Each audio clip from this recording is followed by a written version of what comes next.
Olá, meus amados, mais uma vez, Urique Costa, canal Sem Fermento. A graça e a paz de nosso Senhor e Salvador Jesus Cristo. Desde já quero agradecer a você que tem assistido os vídeos, tem deixado seu like. E quero fazer um convite a você que ainda não se inscreveu no canal, que você se inscreva, ative o sininho, receba a notificação e ajude a compartilhar esse canal, esses vídeos, e a divulgar esse canal com seus amigos e familiares. E aproveitando esse momento de quarentena em que estamos isolados, que nós temos mais tempo no momento, para que possamos assistir o vídeo completo antes de tirar qualquer conclusão precipitada.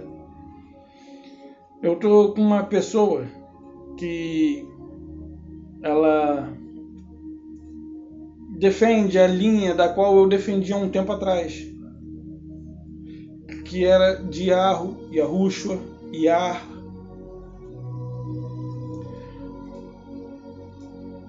O Senhor foi denominado ali se apresentou para Moisés como Eu sou. Os judeus chamavam ele de diversos nomes. Yeshua, Yahushua, Yahushua. E tem uma pessoa que tem assistido o vídeo e tem assim feito comentários, mas ela defende a mesma linha da qual eu defendi um tempo atrás. A linha é uma linha judaica que não defende a reunião em templos, porém tem uma visão judaizada, que depende do nome Yarro, Yahushua, que ela tem feito comentários a respeito do Deus Terron. No caso, ela não precisa me dizer, porque até eu defendi essa linha de pensamento há um determinado tempo. Só que a gente amadurece, e o que é mais coerente, o que a Bíblia realmente apresenta. Então, essa pessoa fez um comentário no meu último vídeo, e aí eu li lá, a respeito de Jó, que no 16 a 19 mais ou menos, que ela fala que o vento e o fogo foi causado ali pelo Deus do mal. Eu quero dizer para você, não existe um Deus do mal, não existe um Deus chamado Terron, não existe um Deus chamado Terron, não existe um Deus do mal. Isaías 45, versículo 7, serve para mim e deve servir para você também. Eu formo a luz, eu crio as trevas, eu crio a paz, eu faço a paz, eu faço a paz, eu crio o mal. Eu, o Senhor, faço todas estas coisas, ou todas essas coisas. O próprio Senhor faz o bem e faz o mal. E não compete a mim dizer que Ele é um Deus ruim, porque Ele criou as duas coisas. Ele criou porque Ele tem um propósito. Ele tem um propósito. Então, quando lá em Romanos 9 diz assim, não era nascido os gêmeos ainda. Romanos 10 ou 9, não lembro. Acho que é o 9. Não era nascido os gêmeos ainda. 9, versículo 10. Se não for isso, é o 10. 11. Não era nascido os gêmeos, nem tinham feito bem nem mal, para que o propósito de Deus se revelasse a respeito deles. E Deus amou a Jacó e aborreceu Esaú.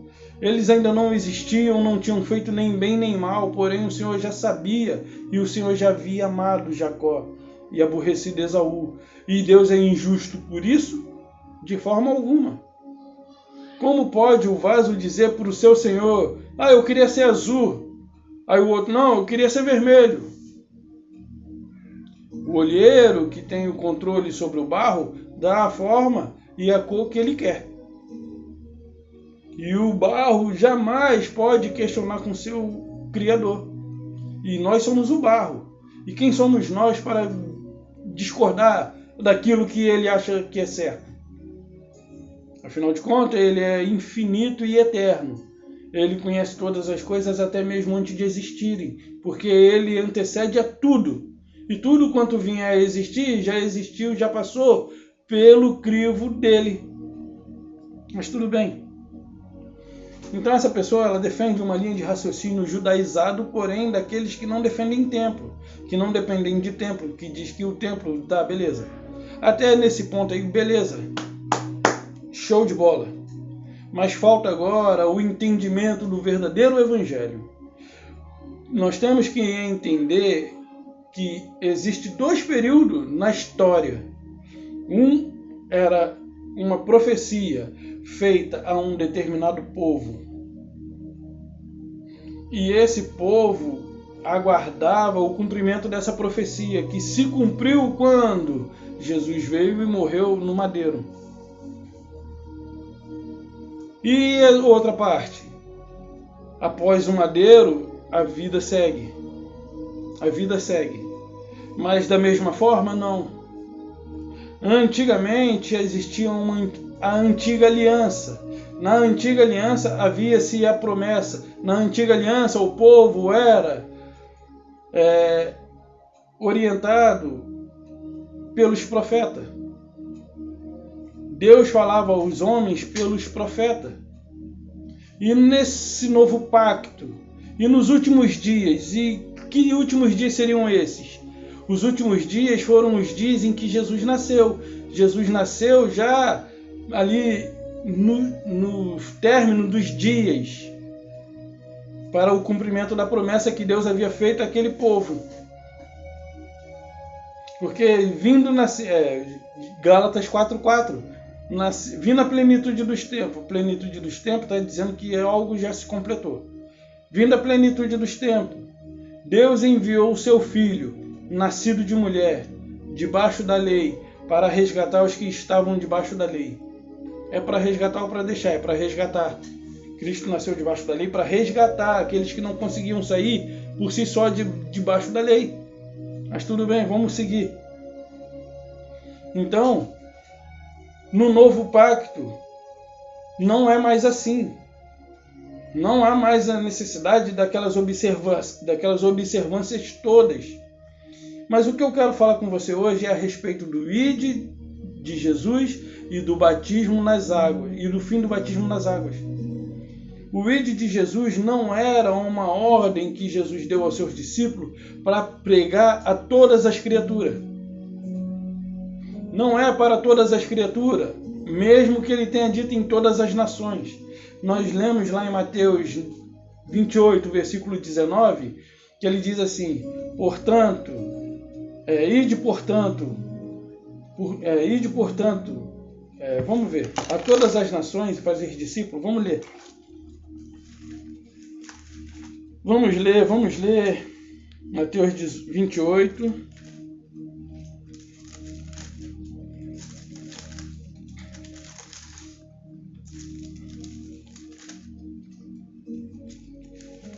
Mateus 28, 19.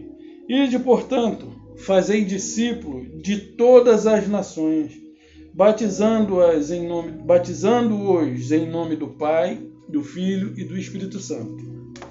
Bom, eu não preciso dizer para você que esse finalzinho aqui, batizando em nome do Pai, do Filho e do Espírito Santo, é um acréscimo do João Ferreira de Almeida. Isso eu não preciso dizer para você. Ok? Eu creio que você já sabe disso. Porque se isso aqui foi uma ordem dada por Jesus, Pedro, ele descumpriu. Tá? Mas eu não vou entrar nesse mérito, até porque esse não é o tema. Não é o tema, mas eu tenho que falar, já que está falando aqui, eu mencionei, eu vou mostrar para você aqui em Atos 2:38. Atos 2:38. Respondeu-lhe Pedro: arrependei-vos e cada um de vós seja batizado em nome de Jesus Cristo para a remissão dos pecados, para a remissão dos vossos pecados, e recebereis o dom do Espírito Santo. Ok? Viu o que o Pedro falou aqui? Arrependei-vos e cada um de vós seja batizado. Em nome de quem? Jesus Cristo. Ok? Pedro descumpriu uma ordem direta de Cristo. Ide, portanto, fazei discípulo de todas as nações, batizando em nome do Pai, do Filho e do Espírito Santo. Foi uma ordem dada por Jesus. E agora eu estou vendo Pedro descumprindo a ordem, batizando, fazendo assim, cortando, tirando o nome do Pai e do Espírito Santo. Não acrescentando isso, mas tirando. Então, você já vê aqui, né? Beleza. Só que tem um detalhe. Se Jesus disse aos seus 12 discípulos para ir por... Quer dizer, não é 12 mais, é 11. Porque aqui, no Mateus 28, 19... Mateus 28, 19, e de portanto, aqui Jesus já tinha ressuscitado. Aqui é o Cristo ressuscitado. Jesus, o Nazareno ressuscitado aqui.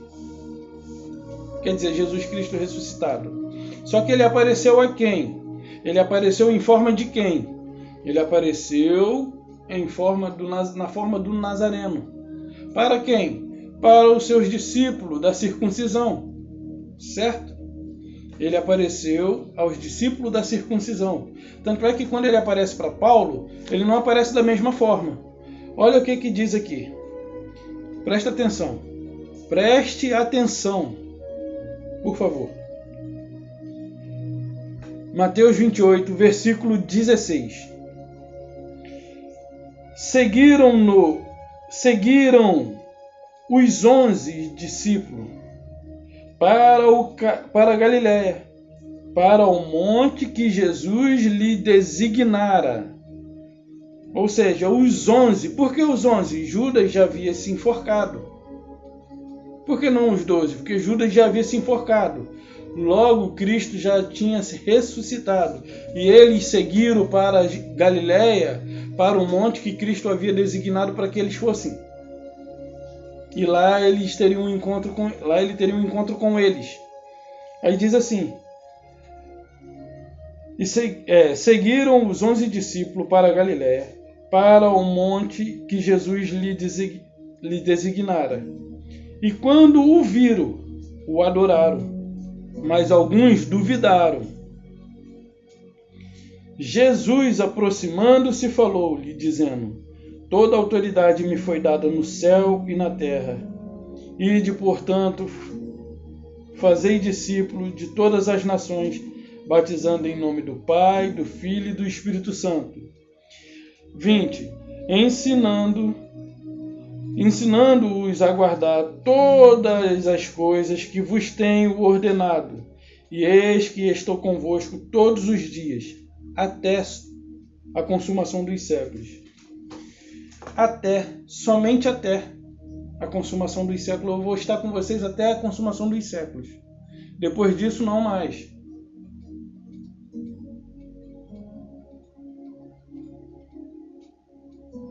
Como assim? O propósito de Cristo ter recrutado para si 12 discípulos tinha um propósito específico. Era específico. Para quem? Para os judeus. Para os judeus. Porque Cristo disse que estaria com eles até a consumação dos séculos. Só que os séculos do qual ele se referia não é o que as igrejas de pedra dizem ser o fim do mundo. O nosso mundo, meus amados, não terá fim. Eclesiastes 4, versículo 1. Geração vai, geração vem, mas a terra permanece para sempre. Veja isso, geração vai e geração vem, mas a terra permanece para sempre. Quando Davi tentou no seu coração construir uma casa para a arca do Senhor, O Senhor, por intermédio do profeta Natã, repreende Davi e diz que de Davi ele suscitaria um que estabeleceria que edificaria uma casa para ele. E esse que edificasse a casa para Deus teria o seu reinado para sempre. Esse que edificaria uma casa para Deus teria o seu reinado eterno. O reinado de Cristo é eterno. Quando Cristo, João Batista anunciava o quê? Arrependei-vos e convertei-vos, porque é chegado o reino dos céus, o reino de Deus. E Cristo dizia, o reino de Deus não vem com visível aparência. Não direi ele ali, ou lá, ou cá, mas o reino de Deus está dentro de vós. Aí Paulo diz, o reino de Deus não é comida, não é bebida, não é posição social, não é estabilidade financeira, não é prosperidade nessa área. O reino de Deus não é comida, não é bebida, mas é paz, justiça e alegria no Espírito Santo. E isso está dentro de nós. Esse é o reino de Deus. Paz, justiça e alegria no Espírito Santo.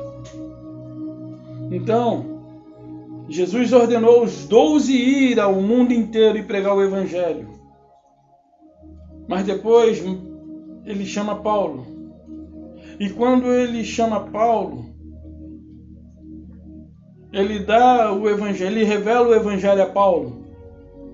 E quando Paulo começa a pregar o Evangelho, entra em conflito com aqueles a quem Jesus havia designado antes de Paulo a anunciar o Evangelho entre todas as nações.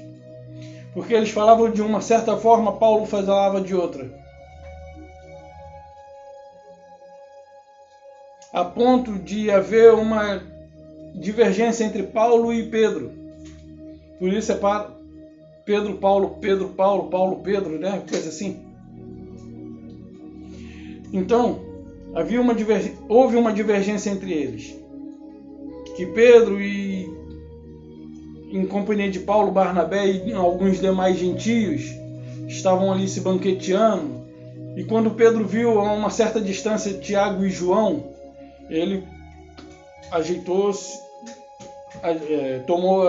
retomou a sua postura de judeu e quis dar uma de moralista, uma de santo. E aí Paulo, observando isso, percebeu a ponto de até o próprio Barnabé quase se deixar influenciar por Pedro, a ponto de perceber isso, Paulo, quando chegou Tiago e João, aí ele deixou que eles se aproximassem mais, e aí Paulo chamou a atenção de todo mundo, na presença de todo mundo, ele chama Pedro e corrige Pedro ali, no ato, na frente de todo mundo, incluindo Tiago e João. E aí ele diz para Pedro, como sendo tu judeu, vive como gentios, come como gentios, se relaciona como gentios, conversa como gentio. Como sendo tu judeu, que vive como gentio, quer que os gentios vivam como judeu.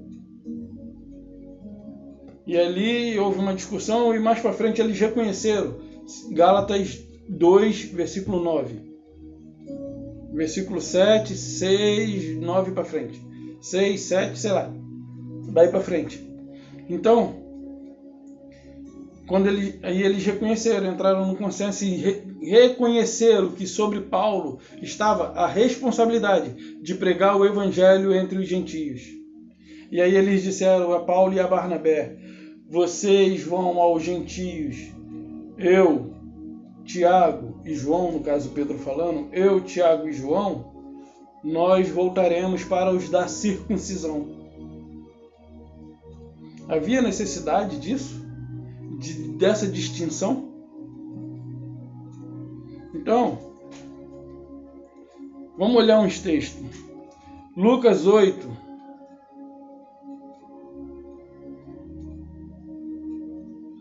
Nesses textos nós vamos ver, esses textos que eu vou abordar aqui, nós vamos ver algumas das coisas que eles aprenderam com Cristo. e que eles tinham que pôr em prática para poder ensinar. Eles tinham que aprender isso direito para poder ensinar os judeus direito. Porque tudo quanto eles aprenderam não foram para que eles ensinassem os gentios, mas para somente os judeus. Então, lá em Lucas 22, versículo 8, fala ali a respeito da Páscoa. E acerca da Páscoa, Jesus fala para Pedro e João irem à cidade. E chega em determinado lugar, eles vão encontrar um homem carregando uma vasilha d'água, um cesto, e eles seguem esse homem e diz assim: o mestre diz que precisa de um lugar para fazer a Páscoa. E esse homem vai dizer: sigam-me, e vocês sigam. E aí, beleza. Jesus fala assim: olha, vão, preparem a Páscoa para que nós comamos. Jesus deu uma ordem a esses dois de irem à frente e preparar o quê? A Páscoa. Para quem comer? Para ele e os discípulos. Não para os gentios. Era para os 12 e Jesus. Não para os gentios. Tanto é que existe aí a pintura de Da Vinci, a Santa Ceia.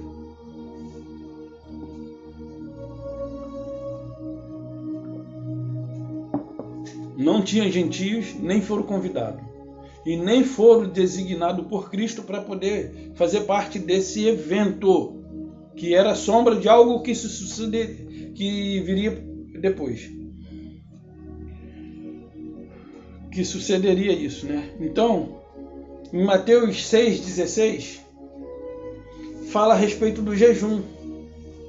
Mateus 6,16 fala a respeito do jejum. Que ele diz assim: quando jejuarde, não faça como os hipócritas, que desfiguram os seus rostos, para serem vistos pelos homens que estão jejuando.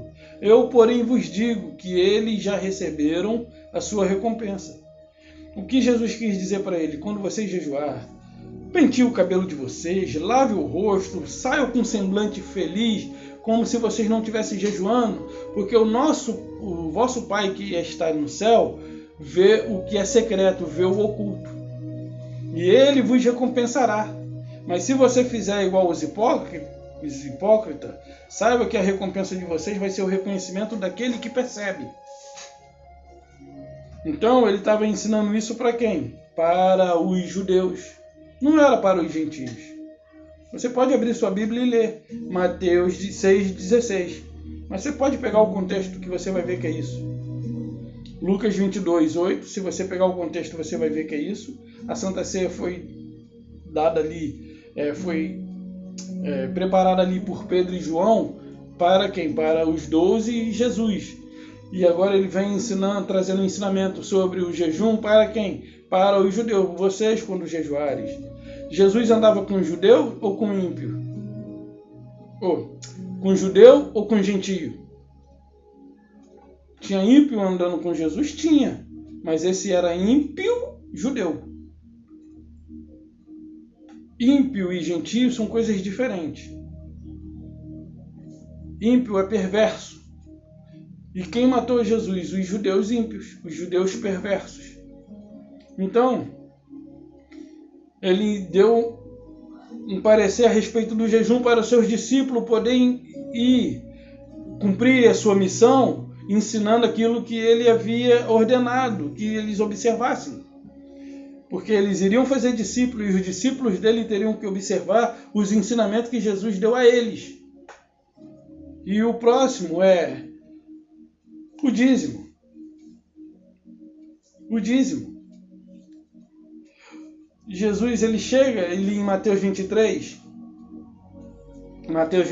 23, e diz: ai de vós, hipócritas e fariseu, que dais o dízimo da hortelã, do endro e do cominho, e negligenciais os preceitos mais importantes da graça. Não, da lei. Então, você, meu amigo, que acha que o dízimo é uma ordenança para os dias de hoje, por favor, Preste atenção no que a Bíblia diz. Preste atenção no que a Bíblia diz. Ele diz lá em Mateus 23, eu vou repetir. Ai de vós, escribas e fariseus, que dais o dízimo da hortelã, do endro e do cominho, e negligenciais os preceitos mais importantes da lei, a justiça, a misericórdia e o amor.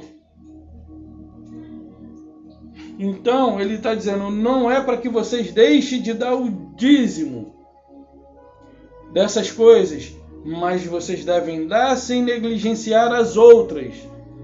E hoje nós vemos um monte de pessoas dando dízimo, achando que estão na obrigação de fazer isso.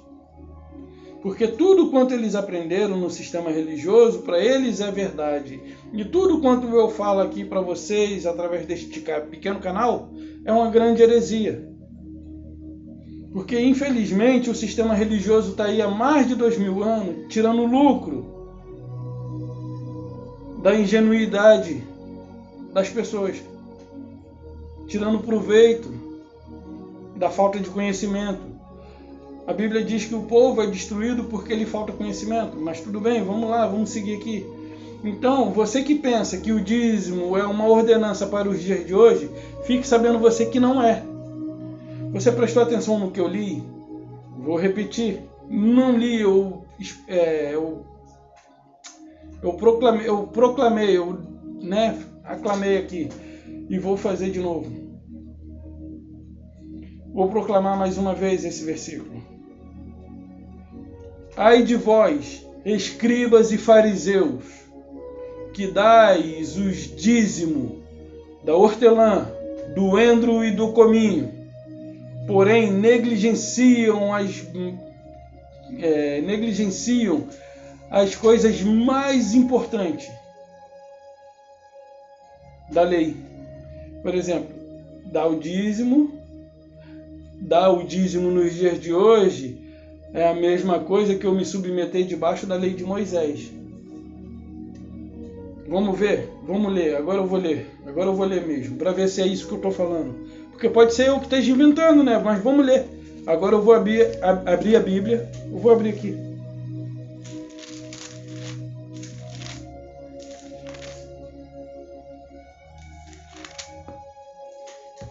Ai de vós, escribas e fariseus hipócritas. Eu esqueci do hipócrita, do falso, né?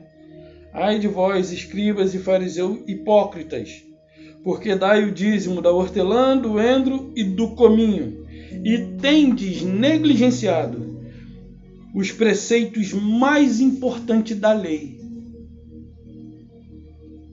a justiça, a misericórdia e a fé. Deveis, porém, fazer estas coisas, sem omitir aquelas.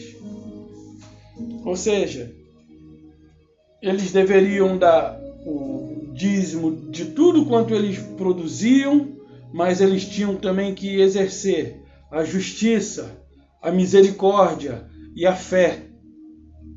Eles não exerciam justiça em prol de outros, eles não exerciam misericórdia em prol de outros, e eles não praticavam a fé. Eles estavam negligenciando os preceitos mais importantes do que ajuda financeira. Porque Deus não depende do dinheiro. E hoje eu digo para você, não há mais sacerdócio, não há mais levita. Hoje o sacerdócio somos todos nós. Ele fez ou não fez?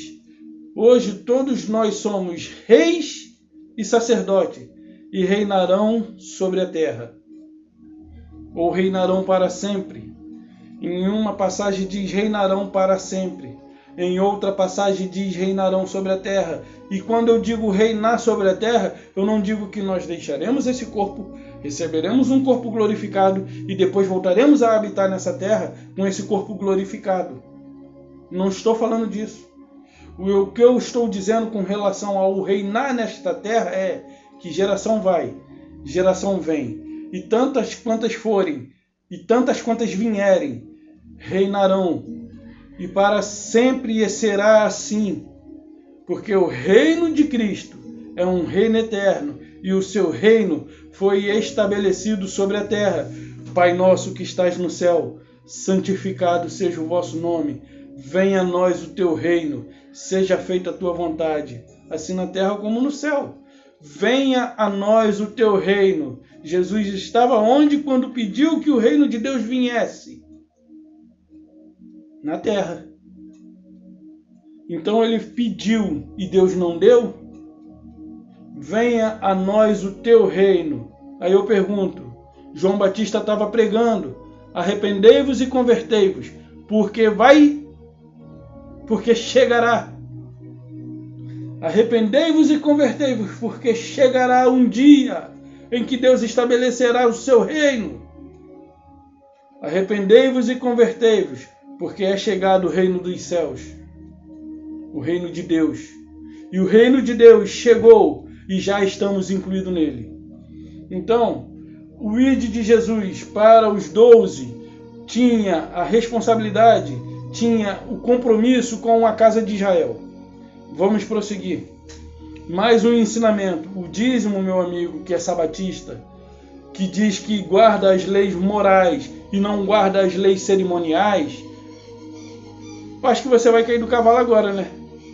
Caiu do cavalo? Porque muitos usam esse versículo para dizer que Jesus está dizendo que eles davam um dízimo. Que é para dar o dízimo. Beleza. Só que Jesus está falando para judeu, mas Jesus está dizendo que eles estão cumprindo uma parte da lei cerimonial e não cumprindo a outra.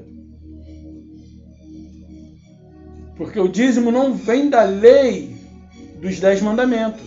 Não vem da lei do ministério de morte. Vem da lei cerimonial. E essa lei cerimonial, toda ela foi substituída pela lei do Espírito da vida. Não somente ela, mas também os 10 mandamentos. E hoje essas leis de Deus estão escritas nas tábuas dos nossos corações. Tanto é que ele diz, nova aliança farei com a casa de Israel. Na sua mente imprimirei, nos seus corações a escreverei. As suas leis, né?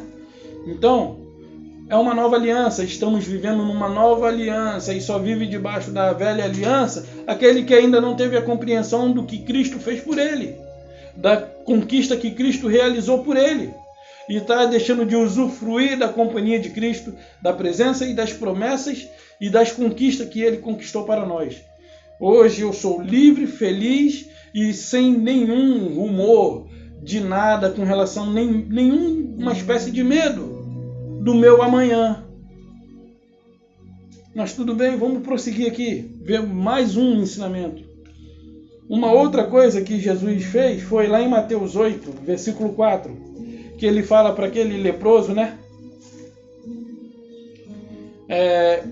Olha só para quem Jesus veio, né? Aqui a gente vai ver que o ministério de Jesus na terra foi um modelo para ser seguido.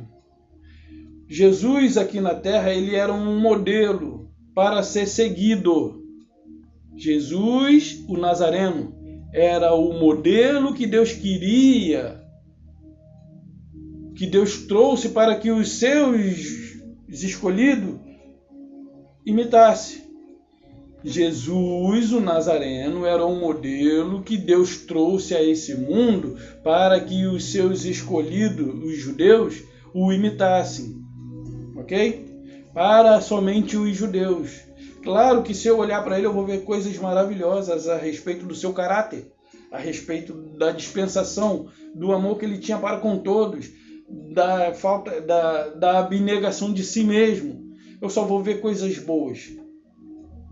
Mas mesmo assim, ele não é meu exemplo. Não é o meu exemplo. Mesmo tendo uma opção de lição, claro que eu posso absorver coisas boas para mim. Mas ele não é o meu exemplo, ele é o meu substituto. Porque eu, como gentio, nenhuma obra eu fiz para ter sido agraciado por essa graça. Ele é somente o meu substituto. Ele posso tê-lo como exemplo? Posso, porque a vida dele é uma lição. Mas ali ele era um modelo para os judeus e não para gentios. Então, certa vez o leproso chegou e aí Jesus curou, aí Jesus fala assim, vou ler só esse versículo somente, mas você querendo, cura do leproso. São 4 versículos, 1, 2, 3. 3 versículos, vou ler aqui. Ora, descendo ele do monte, grande multidão o seguia. Eis que um leproso, tendo-se aproximado, adorou, dizendo, Senhor, se quiseres, pode purificar-me. Jesus, estendendo a mão, tocou-lhe, dizendo, quero, fica limpo. Imediatamente ele ficou limpo da sua lepra. Disse-lhe então, é aqui que eu queria chegar. Disse-lhe então Jesus, olha, não digas a ninguém, mas vai, mostra-te ao sacerdote e faze a oferta que Moisés ordenou para servir de testemunha ao povo. Então Jesus ele curou esse homem da sua lepra. Esse homem ele era o quê? Gentio? Não, ele era judeu. Por que eu sei que ele era judeu? Porque Jesus mandou ele se apresentar ao sacerdote. E o sacerdote ia o avaliar e dar o seu aval a respeito da cura. E após ele ter tido o aval do sacerdote, agora ele iria fazer uma oferta da qual Moisés havia ordenado para que todo o leproso que fosse curado fizesse para testemunha entre o povo. Como testemunha daquilo que aconteceu. Ele era um leproso, agora ele está curado. Então, esse homem era judeu. E quando nós vemos Jesus andando de uma cidade para outra, Jesus ele não estava atrás de gentio. Jesus não estava atrás de gentio. Mas ele estava atrás de quem? Das ovelhas perdidas da casa de Israel. Havia uma profecia lá em Daniel sobre as 70 semanas que foram determinadas sobre o povo de Daniel. Em um determinado tempo, Jesus recruta 70 e envia de 2 em 2. Ou seja, de 2 em 2, deram 35 cidades. E eles foram ali anunciando o Evangelho, para que aquele povo se preparasse para o cumprimento dos dias que se cumpriam. Para se preparar, porque os dias se cumpriam. Como eu falei, vindo a plenitude dos tempos, Jesus nasceu no fim dos tempos. Nos fins dos tempos de um pacto, de uma aliança, de uma era. E a partir daquele momento, estava se findando uma era. Lembra que Jesus disse assim, céus e terra passarão, as minhas palavras não hão de passar?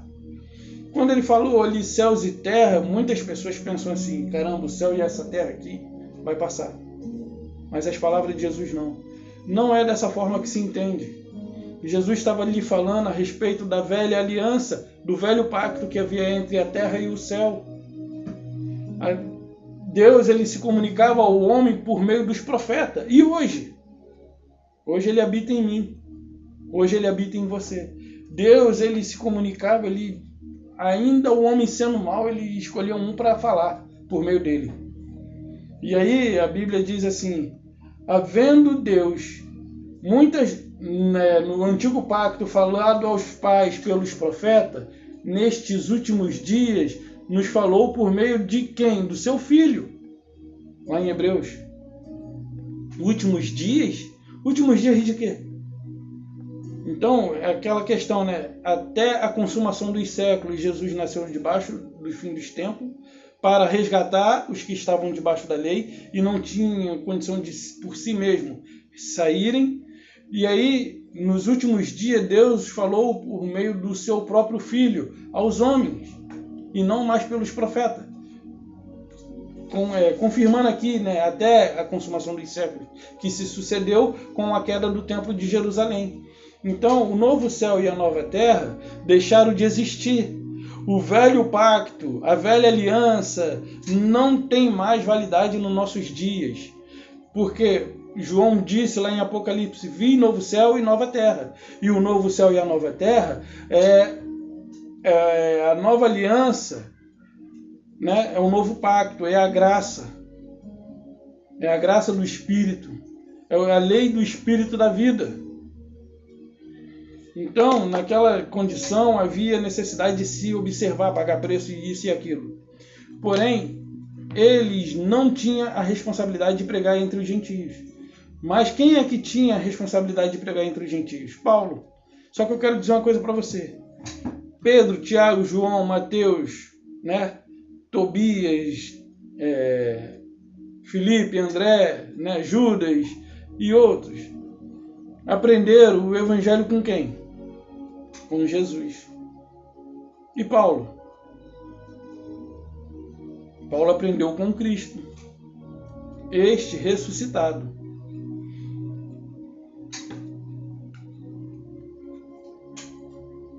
Vamos ver aqui. Jesus ele envia aquele leproso ao sacerdote para ser avaliado e depois a fazer a oferta que Moisés ordenou que se fizesse para testemunho entre os povos, né?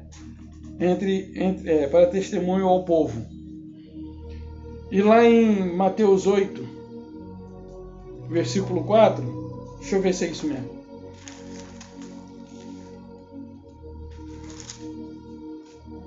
É esse aqui que eu li agora, tá certo. Então, qual era a necessidade de Cristo ter levantado Paulo, se ele já tinha dado a responsabilidade aos seus discípulos de pregar o evangelho a toda criatura, em todas as nações? É incoerente, né? Não bate. Ok. Os discípulos, como eu disse, eles estavam incumbidos de levar o evangelho entre os judeus que estavam dispersos entre todas as nações. Eles tinham permissão de Cristo para ir entre todas as nações e anunciar o evangelho. Mas antes, Jesus chama os seus 12, antes desse fato, Jesus aqui é ressuscitado, o Nazareno, né? Ele aparece como o Nazareno para os discípulos que conviveu com o Nazareno, ok? Ele faz uma aparição aos seus discípulos como o Nazareno, dizendo: me foi dado todo o poder no céu e na terra. Cristo precisa dizer isso para mim? Deus precisa dizer isso para mim? Para você? Não. Mas por que Cristo disse isso? Porque eles viveram na presença dele. Viveram na presença de Cristo como homem, de Jesus o Nazareno. Então era necessário que ele dissesse isso para que eles entendessem que a ele foi dado, mas ele já tinha. Então aqui, antes disso, Jesus chama os 12 discípulos e diz assim: olha, eu tenho uma missão para vocês. A estes 12, agora é 12, a estes 12, Jesus chamou e ordenou, dizendo: não tome rumos aos gentios. Mateus 10, versículo 5. A estes 12 enviou Jesus, dando-lhes as seguintes instruções. Eu gosto mais daquela versão que diz assim: e a estes 12 deu-lhe a seguinte ordem: não tome rumo aos gentios, nem entre em cidade de samaritano. Vou ver aqui nessa Bíblia aqui, que eu acho mais bonito. Jesus enviou os 12 com esta recomendação: não tome rumo aos gentios. Ou seja, recomendação, ordem, instruções, é a mesma coisa. Se ele fala algo disso para mim, eu vou tentar cumprir a risca. Ainda mais eu sendo falho, assim, eu, nos dias de hoje, tendo muito mais possibilidade de errar, muito mais coisas a observar, muitas mais distrações, quanto mais os discípulos, que estavam ali focados no aprendizado que Jesus estava passando para eles. Então Jesus deu a instrução, ordenou, recomendou: olha, eu recomendo a vocês que não tome rumo aos gentios, nem entre em cidade de samaritano. Vocês acham que eles descumpriram com essa ordem? Jesus ordenou, recomendou, instruiu.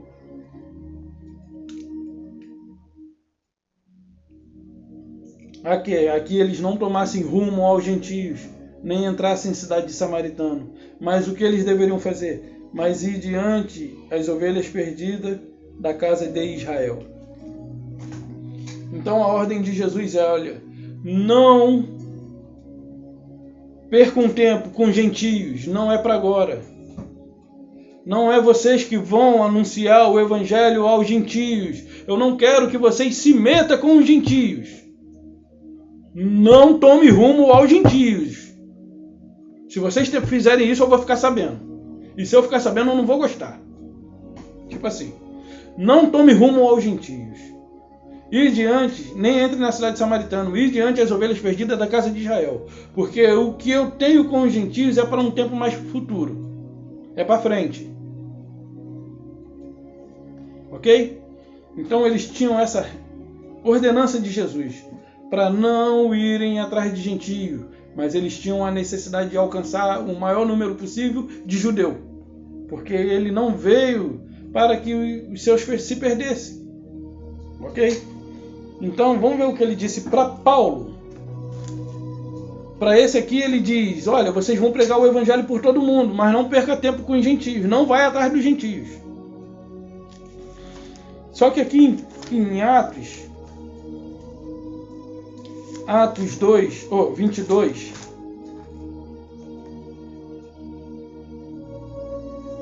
Atos 22, 18, Paulo fala assim, ó, 22, 18 a 21. E vi aquele que falava comigo, apressa-te, sai logo de Jerusalém. Ué,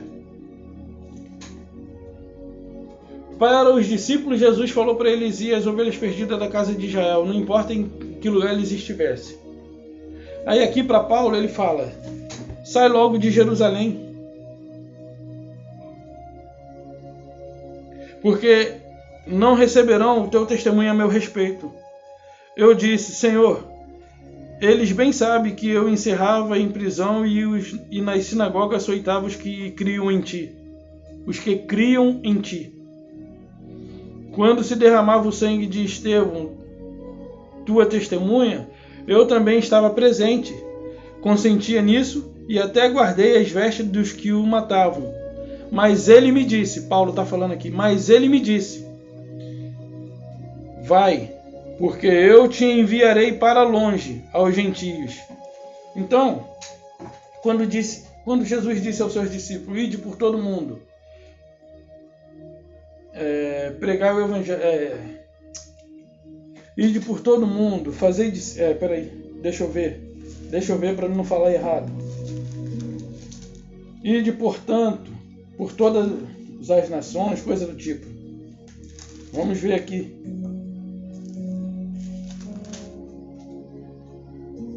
Ide, portanto, fazei discípulo de todas as nações.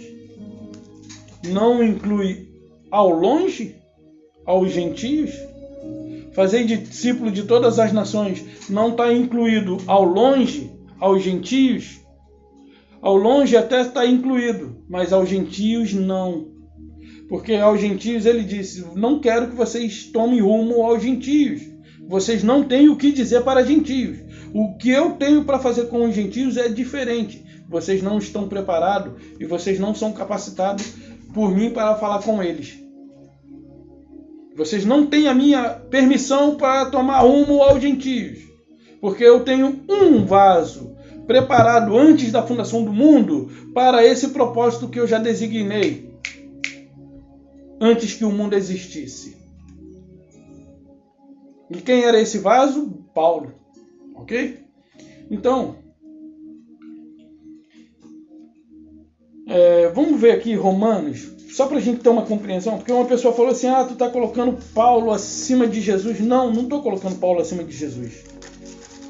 Mas olha o que diz aqui Romanos 15, se eu não me engano.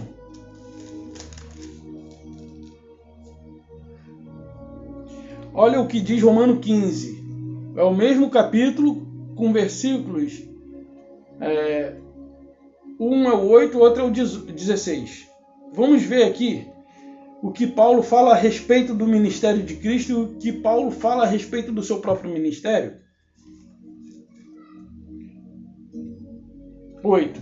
Digo, pois, que Cristo foi constituído ministro da circuncisão, em prol da verdade de Deus, para confirmar a promessa feita aos nossos pais.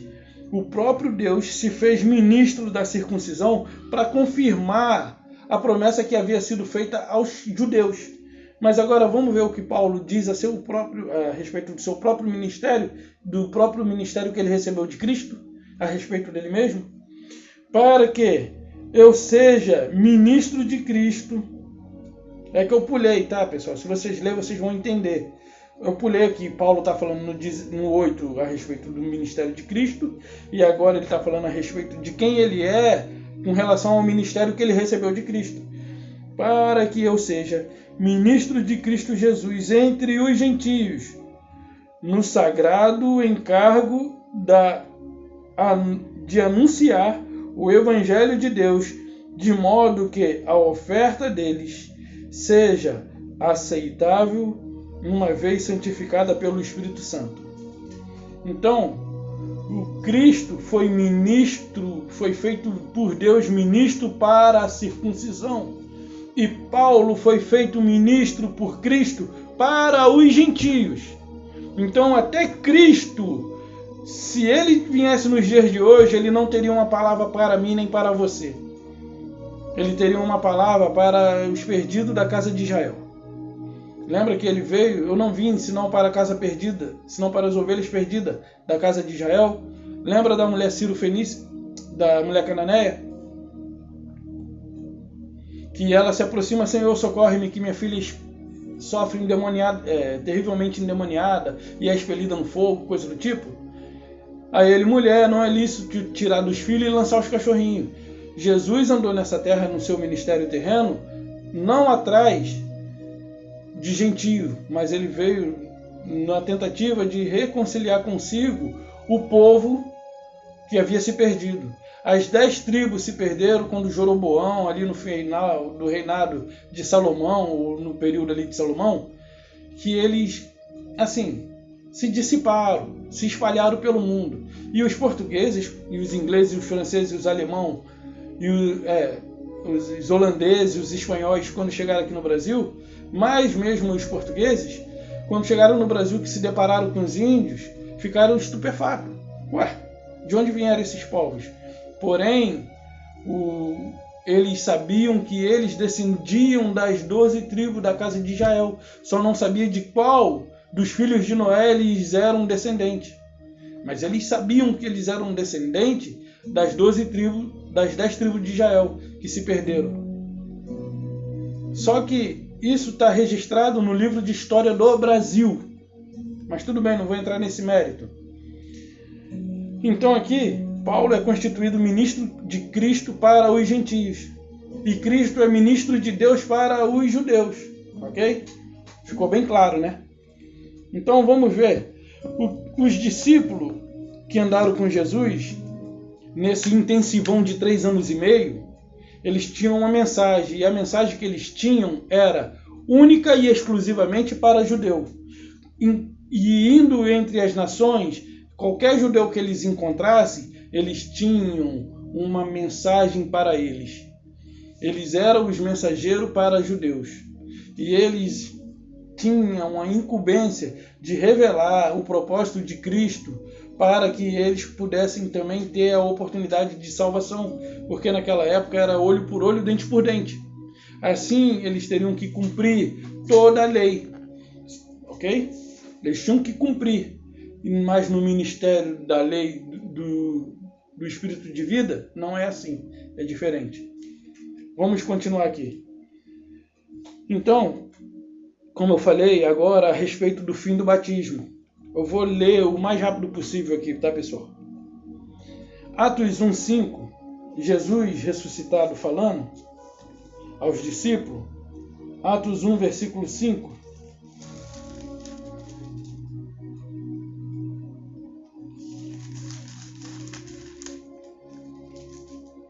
Porque João, na verdade, batizou com água, mas vós sereis batizados com o Espírito Santo não muito depois destes dias. Então, olha só o que Jesus está dizendo. Olha, Aqui já é o Jesus Cristo ressuscitado. Ele apareceu ali novamente aos discípulos. Olha, João batizou com água, mas vós sereis batizados com o Espírito Santo, não muito depois desses dias.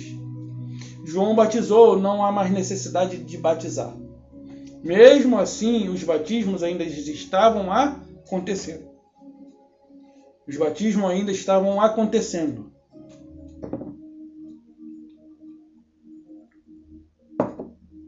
Os batismos ainda estavam acontecendo.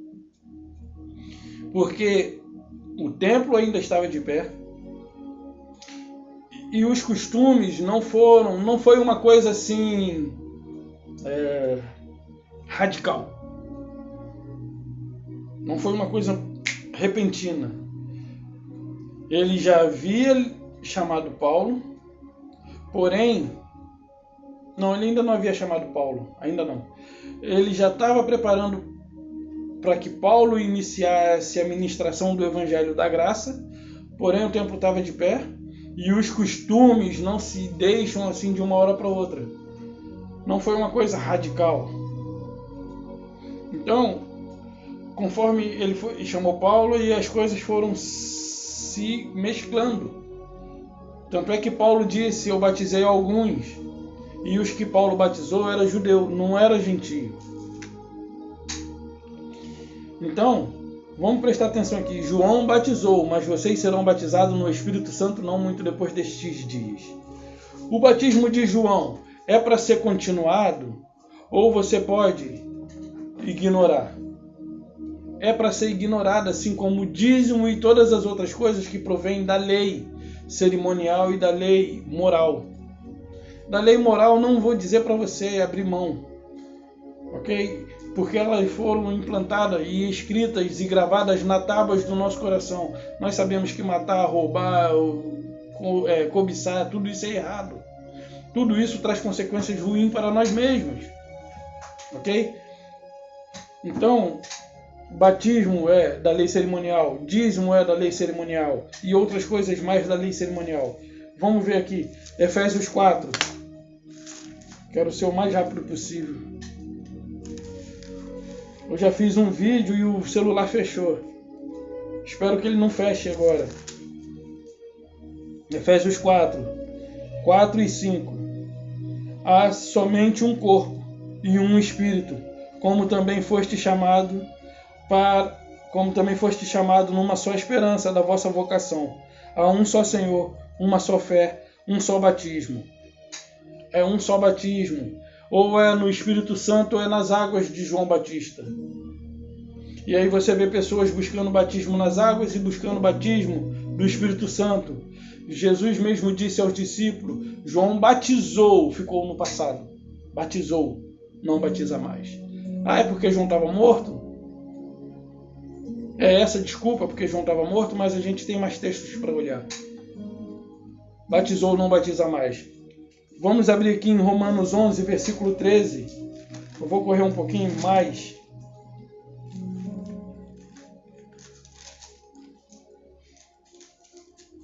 Romanos 11, 13.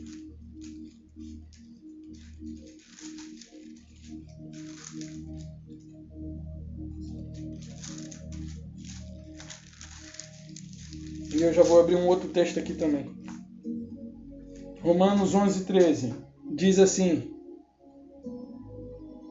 Dirijo-me a vós outros, que sois gentios, visto que eu sou o apóstolo dos gentios, glorifico o meu ministério. Então, viu? Paulo está se dirigindo aos gentios, por quê? Porque ele é apóstolo dos gentios. Ok? E lembra lá de Gálatas 2, 9, né? 2, 7, 9, por ali, que houve aquela divergência entre Pedro, Tiago, João e Paulo, né? E Paulo era reconhecido como apóstolo, foi reconhecido por eles como apóstolo dos gentios e eles apóstolo da circuncisão, ok? Agora abre aqui comigo em 1 Coríntios 3, 1,17. Se o batismo de João Batista é para ser levado em diante, por que Paulo não deu continuidade? Mas olha o que Paulo disse: porque não me enviou Cristo para batizar, mas para pregar o Evangelho, no qual, não com sabedoria ou palavra de homens, não com sabedoria de palavras, para que não anule a cruz de Cristo. Olha o que Paulo disse. Não me enviou Cristo para batizar, mas para pregar o Evangelho. E pregar não com sabedoria de palavras, para que não se anule a cruz de Cristo. Paulo foi enviado por Cristo não para fazer essas coisas, porque se ele assim fizesse, ele estaria anulando a cruz de Cristo. E o que você acha que a religião faz quando batiza? E quando traz uma palavra de sabedoria do intelecto humano? Anula a cruz de Cristo. Um outro texto. Romanos 6:3. Diz assim: ou porventura ignorais, vocês anulam ou não anulam a cruz de Cristo quando batizam nas águas e traz palavra de sabedoria humana? Eu conheço uma pessoa que fala assim: Augusto Nicodemos é o cara, é doutorado, tem diploma, tem isso, tem aquilo. Ele é o cara porque estudou. Eu digo para você, meu amigo, a Bíblia se discerne espiritualmente. Você pode aprender tudo, todas as literaturas, você pode estudar tudo. Todos os livros de Ellen White que você quiser, todos os livros dos Mormons, dos Testemunhas, todos os Nicodemos que existem nessa vida, todos os Augusto Nicodemos, melhor dizendo. Você pode reunir todos eles com o seu intelecto natural. Eles vão trazer muitos textos eloquentes, mas nada na dimensão espiritual. Você vai ficar até, nossa, que tanto conhecimento de história, do passado, coisa do tipo. Mas espiritual, nada. Então, olha só. Quando você batiza e quando você traz palavras de sabedoria do intelecto do homem, você anula a cruz de Cristo, hein? Batismo e palavras de sabedoria anula a cruz de Cristo. Aí ele diz assim: ou porventura ignorais que todos nós fomos batizados em Cristo Jesus, fomos batizados na sua morte. Você foi batizado nas águas ou na morte de Cristo? Eu fui batizado na morte de Cristo. Eu fui batizado nas águas pelos homens que anularam a cruz de Cristo, mas a palavra de Cristo prevaleceu sobre a minha vida e hoje me deu o entendimento de que eu já havia sido batizado por Ele lá na cruz. Aí ele diz assim, batizados em Jesus Cristo na sua morte. Fomos, pois, sepultados com Ele na morte pelo batismo, para que como Cristo foi ressuscitado dentre os mortos, pela glória do Pai, assim também andemos nós em novidade de vida. Porque se nós fomos unidos com Ele na semelhança da sua morte, certamente seremos também na semelhança da ressurreição. 6. Romanos 6:6 agora.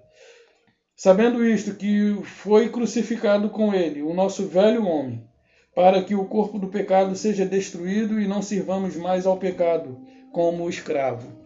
Então, o corpo do velho homem foi destruído no momento em que eu desço as águas batismais ou no momento em que Cristo se entregou no madeiro? Lá atrás. Então, meus amados, não é para dar continuidade ao batismo de João, porque hoje nós somos batizados. O Espírito Santo é o penhor pela nossa salvação. Hoje nós somos batizados no Espírito Santo. Não há necessidade de você buscar o Espírito Santo. Não há necessidade de você subir monte, descer monte. Fazer e acontecer como os que viviam debaixo da lei. Cristo nasceu debaixo da lei para resgatar. E Cristo nos envia nos dias de hoje pregando a graça para resgatar vocês que estão debaixo da lei. Então, meus amados, essa é a mensagem que eu deixo. A paz do nosso Senhor e Salvador Jesus Cristo. Um beijo no coração e até a próxima. Até a próxima, pessoal.